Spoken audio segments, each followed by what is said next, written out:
Hey Book Dragons, I am so glad that you've joined me on the channel today. I was tagged in the Quit to Judge book challenge by Jessica over at Jessica's Library Card. If you've not checked out her channel, you really must. A simply wonderful channel, and I'm so excited that she tagged me in this.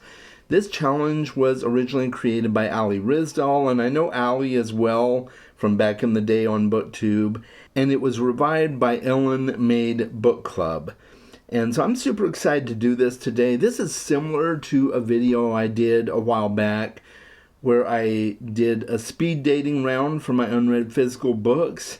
And if you want to check that out, I'll leave it in the cards at the end of the video. But this is slightly different. With this video, I have to actually rank the books, and whatever comes out number one will be the book that I read in May. So let me just read the directions here. Pick 5 to 10 books from your shelves, avoiding sequels, read the first paragraph, rank them based on first paragraphs, and add the highest ranked book to your TBR, and then invite others. So I will do that, and this will go on my May TBR. Whatever book wins will be the one that goes on my May TBR, or my MBR. We'll call it an MBR. The first one we're going to start with is Bloodlines by Peter Hartog. This book was actually given to me by Josephina over at Fina Reads. I am really curious to check it out, read the first paragraph, and see what that's all about. So, here we go. Bloodlines, Book 1 of the Guardian of Empire City series. Interesting. Okay, so the first paragraph is actually just a sentence, so I may go a little further. It says, no matter what century you live in, the world will always be filled with assholes. Watch the threads, man, my prisoner cried as I led him roughly toward the booking officer's workstation. The suit's hands were cuffed behind his back. I put my hand on his shoulder and drove him face first into the top of the metal desk. Okay, well, that's definitely intriguing. Definitely want to find out what happens there. So that's a possibility, but I wouldn't call it a strong opening. So we'll see. We'll see where I go with the others. Let's look at Gallant by V.E. Schwab. I'm a huge fan of V.E. Schwab. I've read the first book in the Shades of Magic series. I've read both of the Villains books that are out so far, so I'm a huge fan. Let's see what the first paragraph of Gallant is. Oh, now, by the way, this is a signed first edition. I bought it at the bookstore like that. So, Gallant by V.E. Schwab. And let's see what that first paragraph looks like here. Rain drums its fingers on the garden shed. They call it a garden shed, but in truth there is no garden on the grounds of Merrilance, and the shed is barely even that. It sags to one side like a wilting plant made of cheap metal and moldering wood. The floor is littered with abandoned tools and shards of broken pots and the stubs of stolen cigarettes, and Olivia Pryor stands among them in the rusted dark, wishing she could scream. I like it. It definitely catches my attention. So I'll set that aside here, and we'll move on to the next one here. And that is Something Wicked This Way Comes by Ray Bradbury. Isn't this a pretty edition, guys? You see that there? Wow. Anyway, I have never read this book. I'm relatively new to Ray Bradbury because I've only read Fahrenheit 451. I've never read anything else by him. So, let's see what this is like. Alright, Something Wicked This Way Comes. And I guess I should probably read the prologue, maybe? Read the first paragraph of the prologue? Or should I do the one of the first chapter? I guess I'll do the one for the prologue. First of all, it was October. A rare month for boys. Not that all months aren't rare, but there be bad and good, as the pirates say. Take September, a bad month. School begins. Consider August, a good month. School hasn't begun yet. July? Well, July's really fine. There's no chance in the world for school. June, no doubting it. June's best of all, for the school doors spring wide and September's a billion years away. Okay, doesn't totally grab me, but I definitely want to read the book at some point, so we'll see how this goes. The next one, guys, is The Bone Ships by R.J. Barker. My son got this for me a few years back, and I've been wanting to go ahead and pick it up and see what it's like. I've heard really good things about the Tide Child trilogy, so let's see what R.J. Barker has for me. Chapter 1, The Castaway. Here's the first paragraph. Give me your hat. They are not the sort of words that you expect to start a legend, but they were the first words he ever heard her say. She said them to him, of course. It was early. The scent of fish filled his nose and worked its way into his stomach, awakening the burgeoning nausea. His head ached and his hands trembled in a way that would only be stilled by the first cup of ship wine. Then the pain in his mind would fade as the thick liquid slithered down his gullet, warming his throat and guts. After the first cup would come the second, and with that would come the numbness that told him he was on the way to deadening his mind the way his body was dead, or waiting to be.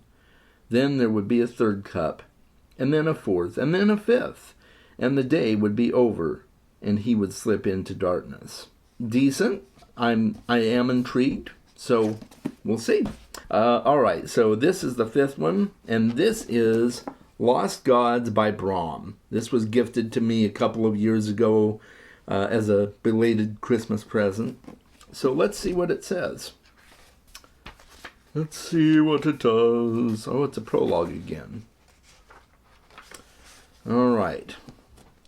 The rabbit pushed beneath the iron fence and into a small cemetery. It burrowed through the tangled vines and briars, growing up between the cracked and fallen stones, found a patch of tall weeds, and began to nibble on the leaves. Yeah, honestly, that doesn't really grab me.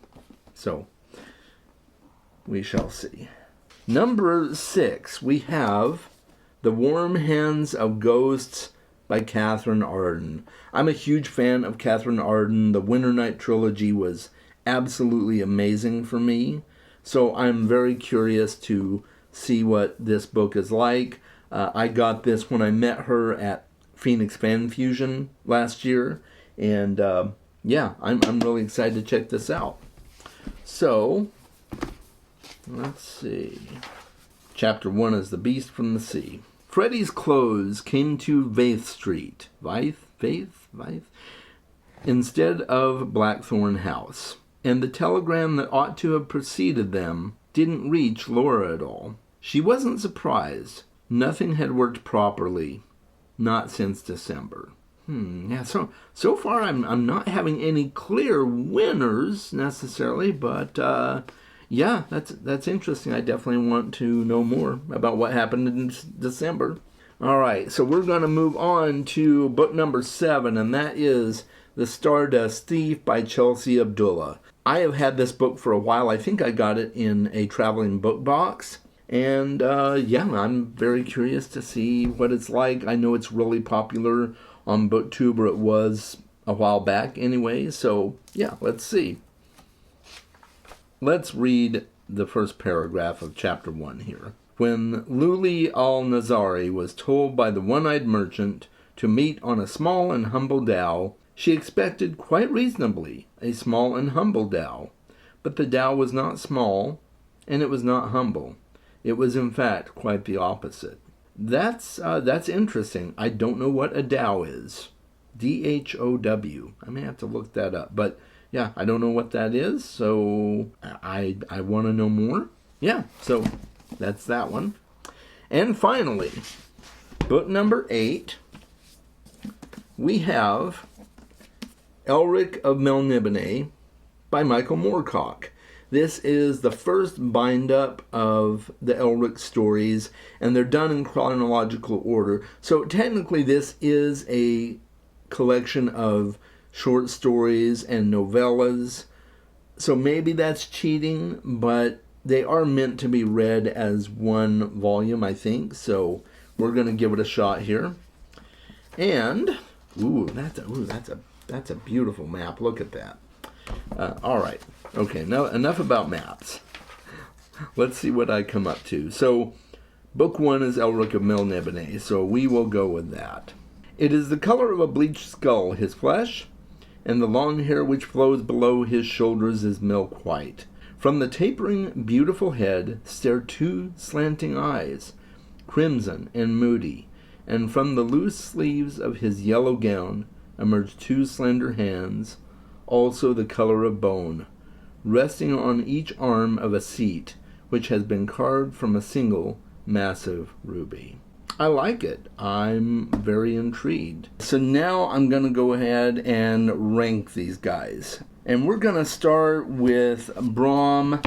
I didn't really care for that first paragraph in Brom at all, so that's going to go on the bottom. I do want to read this book, but it's going to go on the bottom, number 8. And then The Warm Hands of Ghosts, I'm intrigued. Again, I am going to read these eventually, but this is going in number 7. Ray Bradbury, I'm going to put in at number 6. It was an okay paragraph, but I think I'm going to hold off. The Bone Ships, I'm going to put in at number 5. I am curious and I want to read this book eventually, but that's going to go in at number 5. And then The Stardust Thief, I'm going to put in at number 4. I am intrigued, but not really enough to make me want to pick it up right away. And then kind of the same with Gallant. It grabbed me, but I don't feel like... it's a tough one. I've been wanting to read this book, but that first paragraph didn't do enough to really capture me and say, oh yes, this is it. This is number 1. And then, guys, we are down to the last 2, and that is Elric of Melniboné and Bloodlines by Peter Hartog. This is a tough one because I really was intrigued by that first paragraph of Bloodlines. I don't know that it grabbed me as strongly as the first paragraph of Elric did. So, that means, guys, Bloodlines is number 2, Elric is number 1, and I am going to read Elric in May. Now, I do reserve the right to DNF. If I just don't like it, I can DNF it, and then I don't have to read the rest of the series, really, if I didn't like the first book. And you might be saying, oh, Chaz, give it a shot. Give it another book before you decide. We'll see. We'll see how things go, but I am intrigued. I've heard really good things about Elric. I know it's classic high fantasy, and so I'm curious. All right, guys, so Elric of Melniboné will go on my May TBR, and I'm excited. I'm excited. What do you guys think? Let me know in the comments below. And now I'm going to tag a few people. I'm going to tag Alyssa over at Heartwild's Library. I'll go ahead and tag Mona Lisa over at Mona Lisa Reads. I'm going to tag Pat at Book Chat with Pat, Cliff over at Cliff Start Gems, and Fina over at Fina Reads. I am really excited to see if you guys do this challenge. And if you are watching this and you would like to do the challenge and make a video about it, feel free, consider yourself tagged. And guys, that is all I've got. Until next time, make sure you read more books. I'll talk with you soon.